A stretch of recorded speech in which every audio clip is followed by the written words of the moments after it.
Hi everybody, I am Dr. Dan Lawrence. I'm an assistant professor of writing at the University of Wisconsin-Superior, and I'm a faculty member in the Department of Writing, Language, and Literature. This is Writing 309-001, Technical Writing, and this is my course. I developed this course for UWS. It's of my own design, and I'm excited to have you here. It's a good course. It better be. I made it, right? My PhD is in rhetoric and technical communication from Michigan Technological University. I've worked as a consultant to a technical writing consultant to an engineering firm. I've done plenty of technical writing in the various professional roles that I've held in various capacities in a number of different industries.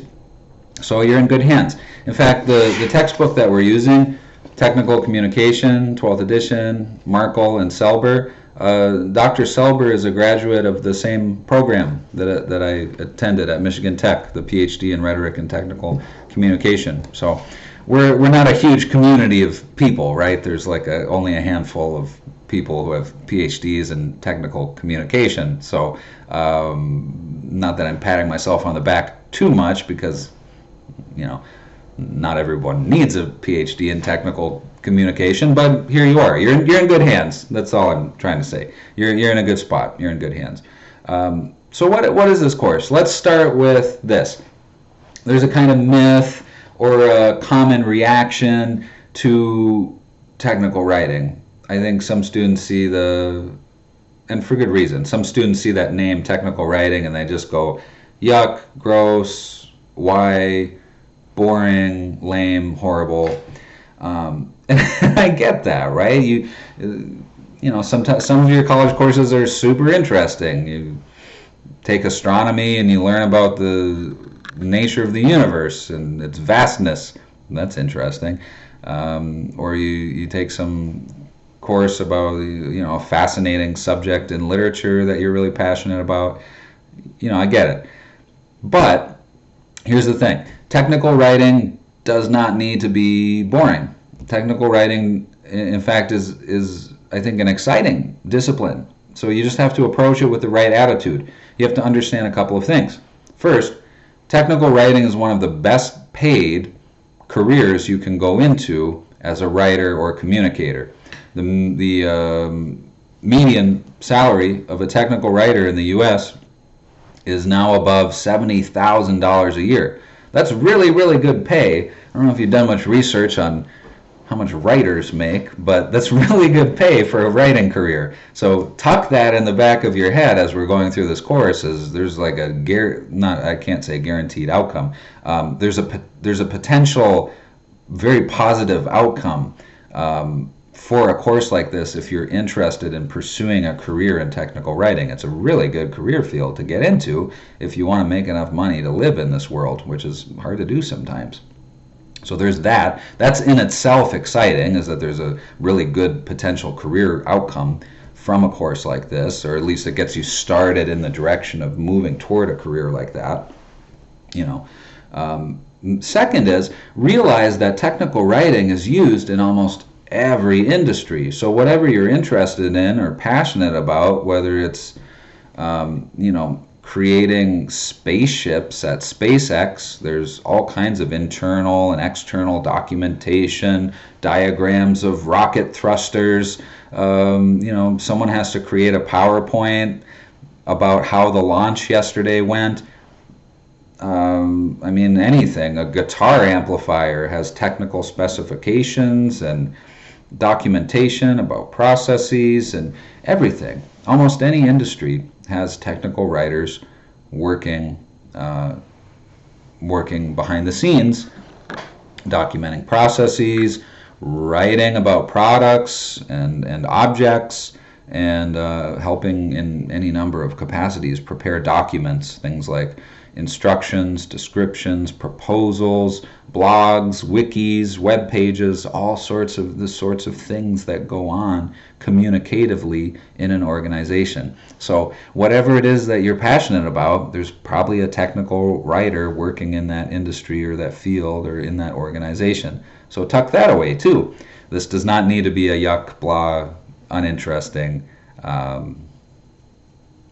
class. In fact, if you come into it with the right attitude, it can be really rewarding and really interesting. And I try to make it fun too, the best that I can, the best that I can with technical writing. So I think you'll enjoy it.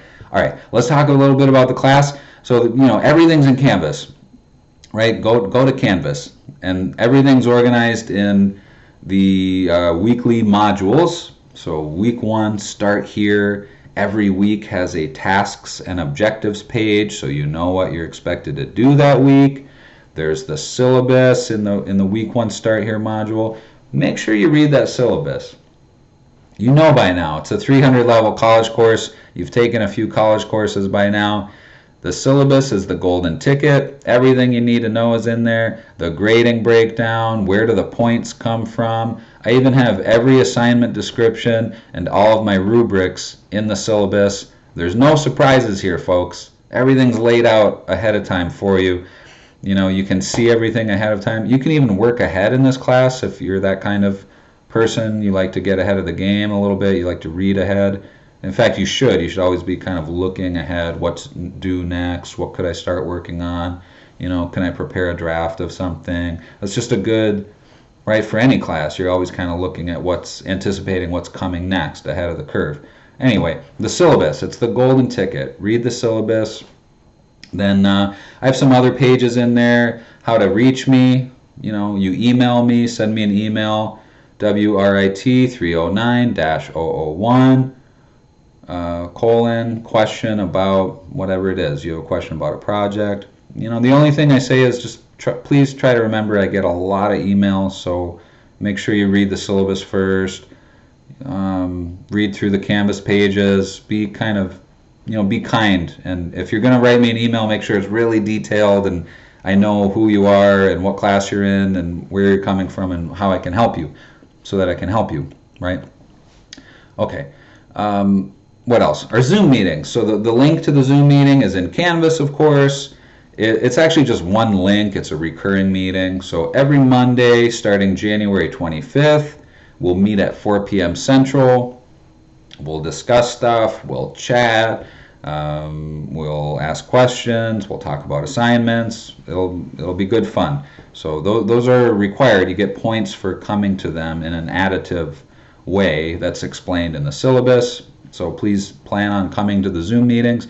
And I really encourage you to use your camera if you're comfortable doing that. It just creates a more interesting, engaging atmosphere when we can see each other, because this is a remote class. So it's nice if you want to do that. The classes where students turn their cameras on are always more interesting, engaging. Students enjoy them more. So try to do that if you can. Zoom meetings every Monday starting January 25th, 4 p.m. Central. And then what else do you have this first week? A discussion board. You'll introduce yourself. And then there's a very short quiz about the syllabus. And you have unlimited attempts. There's no timer, and you can just take it until you get all the points. So don't stress about it or anything. But it's a quiz about the syllabus, about key ideas from the syllabus. So that's enough to get you started, I think. Why don't I talk about some of the major assignments for you? So really, the way I've set up this course is we're going to work on a couple things. We're going to work on skills, essential skills that are needed across all types of technical writing. And then we're also going to work on a couple genres, so things like memos, short reports, instructions, common genres of writing that are used in technical writing. So the first project is we're going to start with career research. You're going to look for technical writing jobs. You're going to see what's out there. You're going to look for patterns. What kind of software do they want me to use? What kind of skills am I going to have to gain in order to be qualified to apply to these positions? And you're going to write a memo. You'll learn how to write memo format. You'll write a memo summarizing your findings. Second project, we're going to get into technical descriptions. So you'll take an object around your house, the name of this assignment is a technical description of a mundane object, but that's kind of a joke, right? We'll talk about that. But anything of the world is mundane, so I'm using it in that sense. It doesn't have to be uninteresting. But even the most mundane object, even the most uninteresting mundane object, is more interesting than you might think, right? Like this is it's a coffee cup, sure, but what material is it made out of? How do they get that color in it? What are its dimensions? Is it handmade or produced in some kind of factory? What kind of branding and labeling does it have on it? And what does that signify? What does that mean? Where was it produced? What is the nature of the materials? What kind of medium? Where is the company located? So on. All size and color and shape. You create a technical description looking at the object in an objective kind of way of what is it? What is this object? So that's kind of a fun assignment. You can pick any object and describe the object, and you'll also come up with a little visual as well for it. The third project is a rhetorical analysis of a mundane manual. So you'll choose an instruction manual or little booklet that comes with a product or something else that you own. Often you can just do a quick Google search and find the PDF, of a manual for a product. But say you have a vacuum cleaner and you'll look through the manual. What's going on in it? What kind of color choices? What kind of layout? What font choices? What kind of diagrams?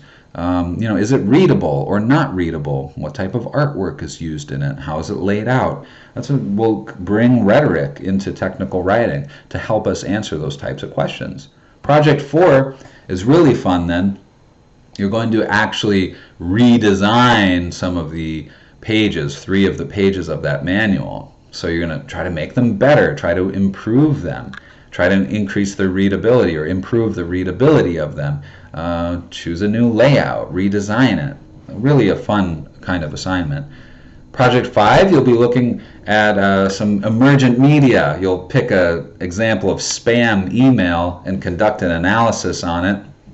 Even the simplest email is more complex than you might think. It has all sorts of elements into it. It has buttons, right? It has code snippets that track the actions that you take within the email. Which of the buttons do you click on, and so on. There's logos and images, all kinds of formatting, layout. So we will do this kind of analysis of an email.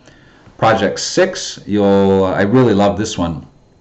You'll write instructions for a simple task in an Adobe software product of your choice. So it could be something like create a collage in Photoshop or draw a circle in Illustrator, and you'll create an instruction sheet about how to do this. So that really has 2 purposes, right?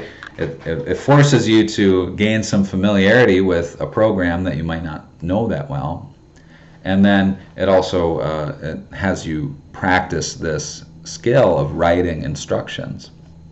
Finally, at the end, Project 7, you'll prepare a resume and a cover letter geared toward or tailored for technical writing jobs.